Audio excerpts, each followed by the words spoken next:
Hello and welcome to ZeroPoint Energy, where there's 0 point in what we talk about and just as much energy. My name is Sean. And Jorge. And tonight we're going to be watching Ghost in the Shell, the new movie, which came out, I want to say in 2015, 2016, something like that. It's not that old of a movie.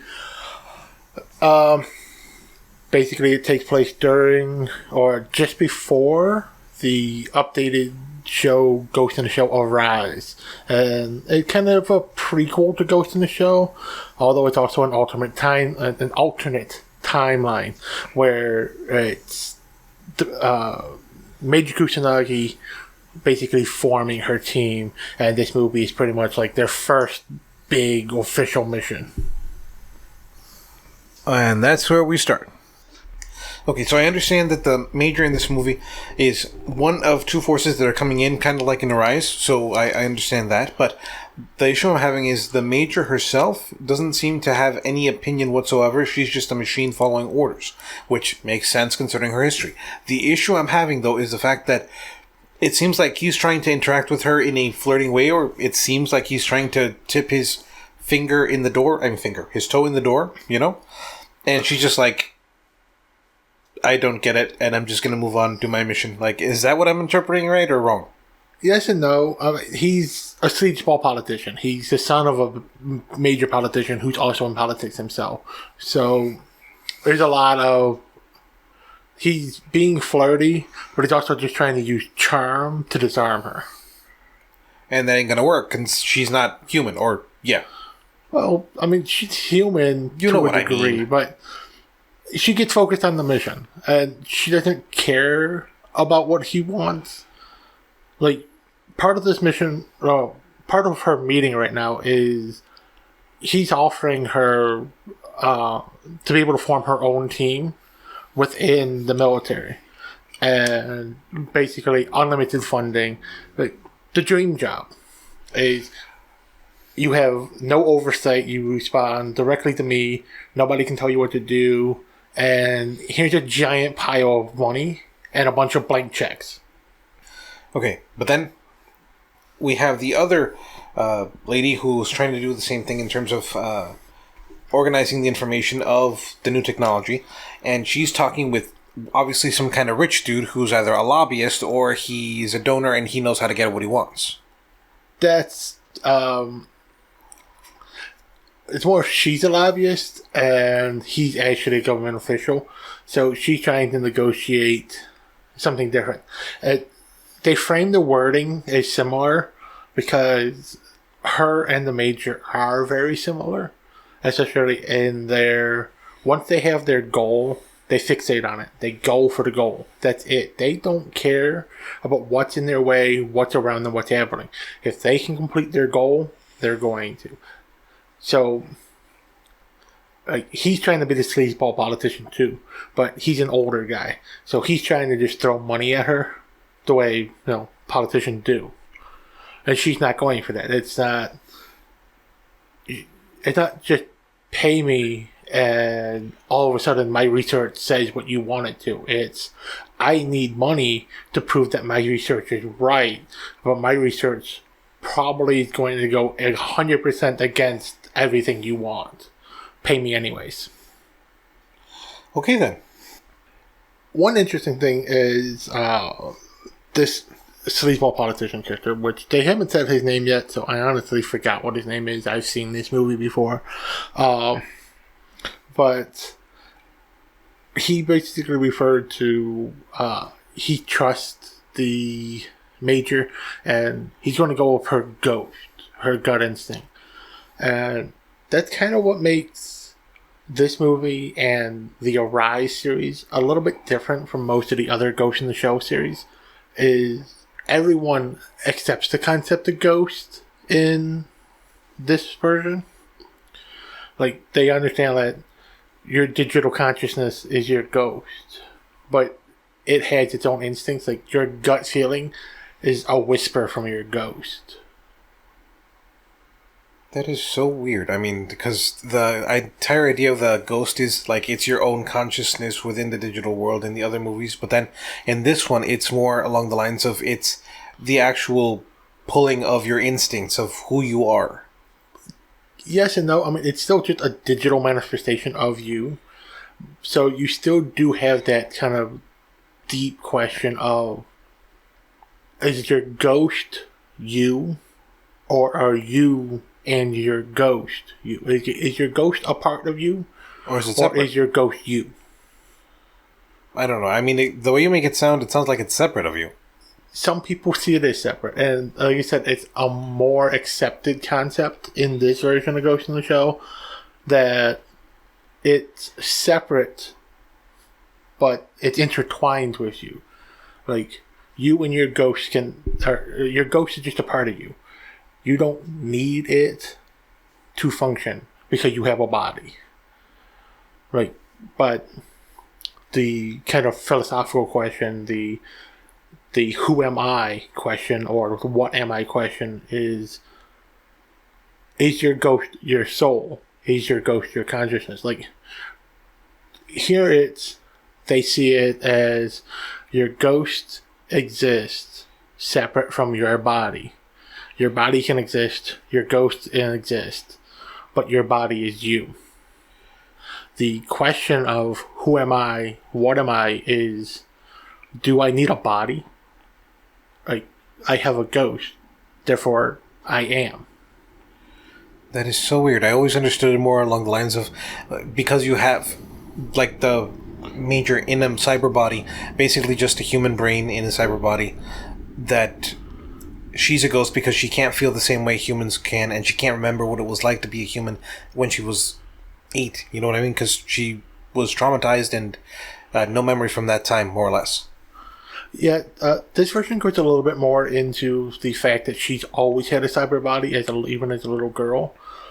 So that's why they lean more into the, like, there's no human parts left in the Major. Oh, wow. In this version. She is, like, her body is a 100% cybernetic construction. So she wrestles with her identity in the terms of where her memory is just programmed into her. Is what she remembers about herself actually what she remembers about herself? Or are those memories that were given to her? And then, does she even actually exist? Like, is she a person because somebody gave her a body and her ghost inhabits it? Or is she a person because she is a ghost? Like, does the ghost define you? Is that actually your soul and your consciousness? Is that you? Okay, no offense, but it's still, in my own understanding, it sounds like you're saying that the ghost and the self, or consciousness, as you put it, are separate. Because it kind of makes it sound, originally before, like we were talking about, like the ghost is more instinct, or the ghost is the urging of your own self trying to make you pay attention. It can be. That's what I mean by he make the reference of he'll trust her ghost. Most people in this world see the ghost as it's just that kind of subconscious thing in the back of your mind, that gut feeling, that sixth sense, you know? Yeah. But there are some people, like the Major, who, like, she doesn't think it's just some separate part of her. She's under the belief that it is her. Ah, okay. That makes more sense. That's the question. Is your ghost you? Versus, is it just a part of you? Like, are you the sum of your parts? Or is a part entirely you? That kind of goes back to the whole, what's it called? The ship of, Leader of the Argonauts. Help me here. Jason? No. Yeah, Jason and the Argonauts. Yeah, like how they brought back his ship, and then slowly through the years, they had to replace different parts of it, and the question is, if they replace every single part, is it still Jason's ship? Or is it still Jason's ship if there's still some part of it? Yes, that is exactly the philosophy of all of Ghost in the Shell. Oh, wow. Is people are cyberized. Bits and parts of their bodies are replaced to a different degree. Like, if you lose your arm and you get a prosthetic arm, is that your arm? Or is that someone else's arm that you just have now? And in the Major's case, she is 100% prosthetic. There is no physical part of her body that existed before. Like, her human body is gone. So they uploaded her ghost into the cyber brain, and literally every single thing in her is cyber. Right. Oh, so wow. She has that constant question in her mind of, there are no original parts of me left. Am I me? But the thing that is original to her is her consciousness, her soul, her ghost. I gotcha. Okay. Now we're at a point where the main characters, the 7 people who everyone knows is Section 9, even though in this movie they're not Section 9 yet. They're planning to deal with this hostage situation. And you get a good example of 6 of the 7 members are mostly cyborgs. They've had a lot of their bodies cyberized. A lot of amputations and just replacement parts because they were all soldiers at some point. But then we have Togasa, who just used to be a beat cop, a detective, who the only cyberized part of him is his brain. Like, all the rest of him is physical, and you get this kind of a fun sense of they're sitting around in this digital lobby, kind of talking in their heads, where they can interact with each other, but nobody else is moving their mouth to talk, like, because they can just do it all in their heads because they're communicating digitally right now. But Togasa, since he's so human, even his cybernetic brain has a hard time comprehending the fact that he doesn't have to move his lips. So he still has the conversation normally. He moves his hands, he gestures while he's talking. He doesn't just stand there. He's not an avatar in a lobby just basically having a Zoom call. He's a person. It does make a stark contrast between them. I mean, Togasa, like you said, he's the only basically human or full human as you can be here. Yeah. Because he still needs a cyber brain to communicate with everybody during missions, right? He doesn't need it, they're just easier. Like, they have actual communicators, and they do wear them, like the little earpiece things, but it just, they have their personal network set up. I would keep the personal network rather than just relying on those, but yeah. Well, the radios are in case they're getting blocked, or the personal network is in case the radio is getting blocked. It's a redundancy. Alright, so we got the Major, we got Bato, Togasa, Ishikawa. Who are the others? I've honestly forgotten a lot of their names. There's 3 more. As much as I love Ghost in the Shell, I really do forget some of the secondary main characters' names a lot. Jesus. I mean, most of the manga, most of the all of the series, all of the movies, they follow the Major, Bato, and Togasa. And Ishikawa is being a dick to new recruits. I mean, you gotta expect a little bit of hazing. Everybody does. Proby, and all that jazz. Pretty much. But it's just an interesting dynamic. And just like, when the Major proposes that, yeah, they're going to go in. They're going to charge this building that is under lockdown right now, under siege by this terrorist group. And Togus is the only one to object. He's like, just the 7 of us? And, you know, it just, like she points out to, like, we have the Logicoma tanks, we have the actual police outside setting up a perimeter, we're cyborgs. Like, we have the best sniper in the world, we have the best hackers in the world, we have the best data analyst. I made this team to be perfect. If you can't function, I will purge you like a bad part. Like, she sees them all as their parts.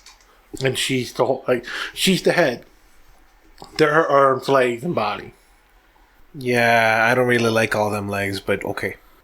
Well, if you think of it, there's 7 of them. If she's the head, and they're her appendages, you have 2 arms, 2 legs, and a body. There's an extra person. One of them is the genitals. God damn. It might be Togusa. No, I think it's Ishikawa because he's a dick. He is, but they treat Togusa like shit sometimes, so he just might be the ass. We have another sphincter, ladies and gentlemen.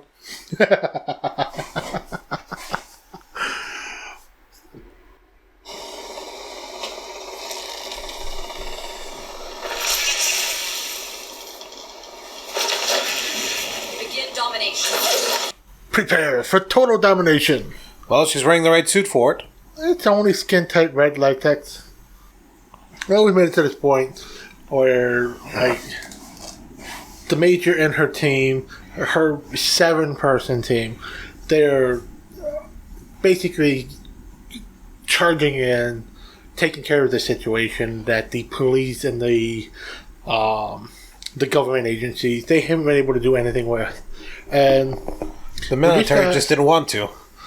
Yeah, most of the military didn't want to. The Army Rangers, the Special Forces, none of them wanted to go in because a lot of the terrorists are actually soldiers at this point. But you get this wonderful question from we see Aramaki, the old man, the ape face. His personal aide is like, "Do you think we should send people into hell?" And he goes, "No. We had 200 people here. We couldn't do shit. So now we get to sit here and watch 7 people take care of it by themselves because we're idiots. And it's fun as hell to watch." Okay, he didn't say all that. He kind of did. I mean, he even told him, we'll be specific. He said, should we send people in to help? Not unless you want to play the fool. We had 200 people here, and we couldn't do a thing. So now we get to sit and watch 7 people do it themselves. That's entertainment. And that's a really 90s thing to say. It's really 90s things to say for a show that came out in the mid-2010s. Yeah. This movie's literally maybe 4 years old, 3 years old, something like that. Okay, what the fuck? Obviously it was a Major. We saw her from behind. Saito's finally... Oh yeah, Sniper's called Saito. And what the actual fuck? I thought you said that the Major's body was one of a kind and shit. It isn't. It's so one of a kind. They stopped making parts for it. So she has a bunch of backup ones. In case she needs parts or anything. Okay, so apparently somebody stole a part or some parts. Because goddamn, that was her. That was her ass. That was her coat. Maybe it was her. No. Maybe the head of the terrorist is the Major. She is awfully unhappy with the government at this point. She's also able to control multiple bodies, but still. True. But it makes sense that she would be a political terrorist. Okay, fine. So somebody did die? Really? What the fuck is with the logic almost having the cute-ass voices? No, they're little girls. No! They're killing protecting machines. The fuck? That's what makes them so awesome. They are these hulking tanks with machine guns and armor. They can hack into any system. They have a passenger compartment so that people can ride around inside them. But, the AI they're programmed with so they can interact with the world, it's a child. And that's how it shows that it's a learning. It starts with the intellect of a child and gets more mature as they learn. That is still weird. Yeah. Oh, that brings you to Standalone Complex, which the saddest point of Standalone Complex to me is the final episode when the Tachikomas, not the Logikomas in that show, they all achieve that perfect maturity. They achieve self-awareness. They finally understand what it is to be human, what it is to have a ghost, what it is to be. So they all commit suicide by slamming the satellite that houses their collective consciousness into the ground to save the Major. They killed themselves to save someone else because that's what a human would do. I mean, not everybody, but yeah, that's what you ultimately want. Ultimate sacrifice, being a hero.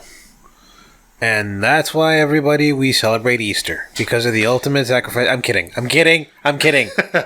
See, there is a problem with what the Tachikomas did there that they never addressed. What is it? Well, it kind of harkens back to, I was watching Star Trek the other day. The needs of the many outweigh the needs of the few or the one. True.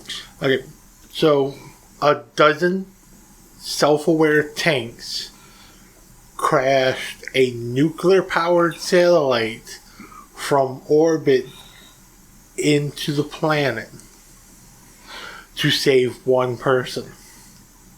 That's not the needs of the many because you killed many. Nobody addresses the fact that they dropped a nuke on Japan again. Hold on. There's a lot of different types of nukes, okay? If it was just a nuclear battery nuke, okay, that's not really that bad. Okay, but still, something from orbit slamming into the ground that big is going to hit with enough force that it's essentially a nuclear bomb. Okay, the fact that there's actually a nuclear reactor inside of it, that just makes it worse. Okay, kind of. Not exactly. I mean, again, it's a nuclear battery. It's not a reactor, most likely, first of all. Second of all, still a kinetic weapon.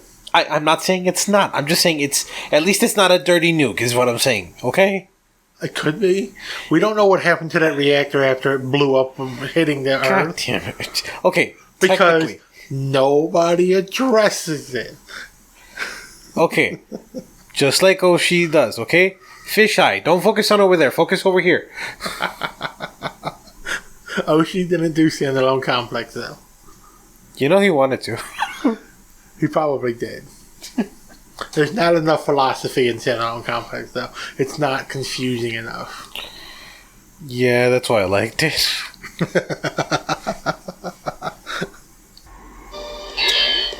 What did you do with the dead person? We couldn't do anything. If he can't be repaired, then I recommend recovering his data from transfer later. If his body's dead, his ghost dies with it. Well, that's just poor design. Batu, have you ever died before? I was supposed to, but I ended up a full cyborg like this instead. Is that why you're one of the Major's parts now? So you can keep working till you die for real? Will you cut it out? And right there with that little scene, that was especially what the Logic Coma was saying, that is the philosophy of all of Ghost in the Shell, just in some simple lines. Like, have you ever died? But are you even alive because you've been cyberized? Or are you just a part of a machine so you can just keep going? Yeah, I mean, it's very simple, but it's also very logical, coming from both a machine and a child, as it were. Yes, the Logic Comas, the Touch Comas, and other media, and that they have a very childlike voice and childlike mannerism. It's to show that they're learning and they're capable of learning. So they ask questions. They're trying to learn. They're trying to better themselves. They have that childlike wonder. But they also ask simplistic questions. But they also have that computer logic. Like, they asked about the dead body and, like, he couldn't be repaired. Well, that's a flaw in the design. That's computer logic. It's a flawed design if you can't fix it. Agreed. But at the same time, I mean, what do you call it? When you die in a cyber body, you're what's it called? You're dead. Your cyber brain is dead, but is the information still there? Like a magnetic hard drive, you know? I mean, as the spark of life is gone, but is the information still there? That's another great question. Just is brought up multiple times throughout the Ghost in the Shell series, all the movies, like the whole franchise, is just because your cyber brain is destroyed, just because your body is destroyed, if your ghost still exists, do you still exist? Like Toga says here, if his cyber brain is destroyed, his ghost is destroyed. But is it?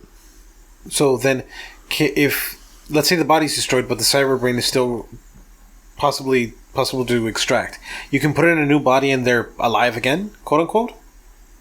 I mean, if you can extract it from that cyber brain, then yeah, you can just put it in a new body. But the information itself could be the ghost and be alive on the net. Yes, and that's the question of Ghost in the Shell. It's does a ghost even need a body? Can it exist purely as digital information? Can it exist solely on the net? Jeez. Alright, so we spoke about how when I thought that it was the soul kind of dying little by little, or the ghost, because it's getting used to seeing that it can't keep growing, can't keep up with prosthetization. That is a weird word. Yes, they mentioned in this movie that people who have a full cybernetic body, like Bato, like the Major, where there's technically nothing human left of them except for their consciousness, their mind. Not their brain, their mind. That people with bodies like that are more prone to suicide than anyone else who has cyberization or processization. And what Jorge's question is basically, is it the programming that kind of goes along with processing the consciousness, slowly degrading, which leads them to basically self-terminate? Or is it that the ghost really is their mind and it can't comprehend that they're no longer human, so it decides to end their life?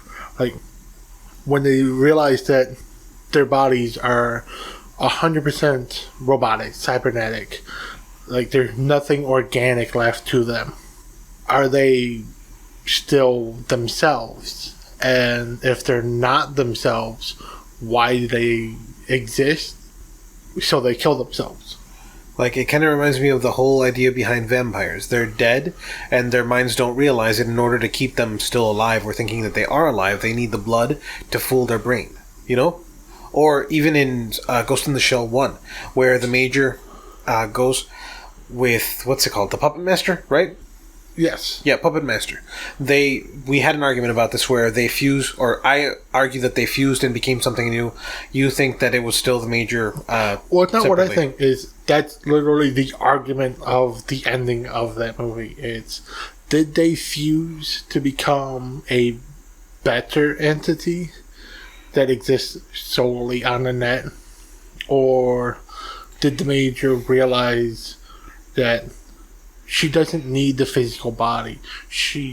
Her ghost is her. It's her mind. It's her consciousness. As long as it exists, she exists. Doesn't matter what body there is. So my argument in using that as a case would be that she evolved in order to continue being a ghost and not degrade. You know, kind of reprogramming her programming that is her sentience. Therefore, maybe a ghost going into a cyber body can then reprogram itself to accept its new situation, to adapt. So it's no longer just the programming of being human. So in a sense, they are not human any longer. I mean, that is one way to look at it. And that could be why full cyborgs end up killing themselves so much. And And that's the thing, even though this is an alternate timeline, things from other media, like the different manga, the different series, the other movies, technically shouldn't carry over, but some of the philosophical questions from those, they carry over heavily, especially stuff from Ghost in the Shell 1 and Ghost in the Shell 2. And that just goes to the writer and director of those movies, Mamoru Oshii, and his love of getting deep and psychological and questioning, who am I? What am I? What is I? That's a great movie. It just ended. You get this kind of wonderful, weird, mixed message where our main villain, who might not really be a villain, more of an anti-hero, Kuroso, she's basically the yin to the Major's yang. Like, they both grew up in this orphanage since they were little kids. Kuroso was always in a body that it couldn't be cyberized. Like, she's always going to be organic. She can't have prosthetic. She can't give a cyber brain. And then she meets Motoko when they're young, the Major. And the Major is literally the exact opposite. She was never in an organic body. She was born into a cyber body. She'll never be organic. At some point, though, while they're growing up, Kurosawa came up with the idea of like a utopia for the digital consciousness.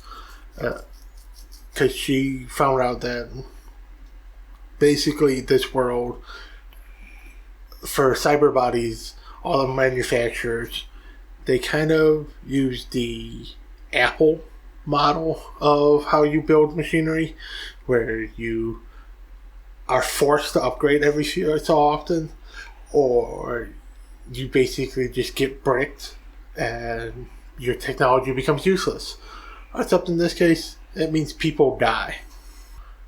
But what makes the major difference is her body was designed differently. It was made so that it can always grow. It can always be upgraded. It'll always be top of the line technology just because that's how she was built. There is no planned obsolescence. She can always be repaired. Where everyone else, eventually their parts stop being available. They can't be repaired. They can't be fixed. They can't do maintenance. Like, they essentially die of old age, even though some of them are barely in their 20s. Because that's how fast technology moves. I mean, our own bodies die because of obsolescence. We get too old, and then imagine we get a cyber future. We go into a cyber body, and then suddenly, oh great, same shit, different day. Yeah, and every time you go see your doctor, your prosthetic specialist, they basically tell you, yeah, we can't fix that. Well, why can't you fix it? Oh, because you can just buy a new one. Well, but my operating code, my Ghost, can't handle the new software. Oh, well, then you're shit out of luck. Not my problem, dude. Pretty much. I mean, the way we were talking about it, it seems that most people would side with the anti-hero terrorist lady more than the major, considering that she was actually trying to bring people a digital kind of afterlife, as it were, to actually be able to live, even though they don't have cyber brains anymore, in a virtual space. Right, and well, in a way you can say the major's ideal isn't different. It's it's a better way to saying it. She's not against the idea that Kurosawa's trying to do. She's against the methodology. Like, she's going about it by hijacking the government and forcing them to change the rules. Basically using terrorist activity, hostage taking, murder, assassination to make the world the way she wants it. And thank God Agent Orange didn't implement these things. Continue. Sorry. So, yeah, that's why it's hard to really say Kurosawa is the villain of the show. She's the misunderstood anti-hero. Like, her and the Major, their ideals are basically the same. It's the way they go about completing those ideals.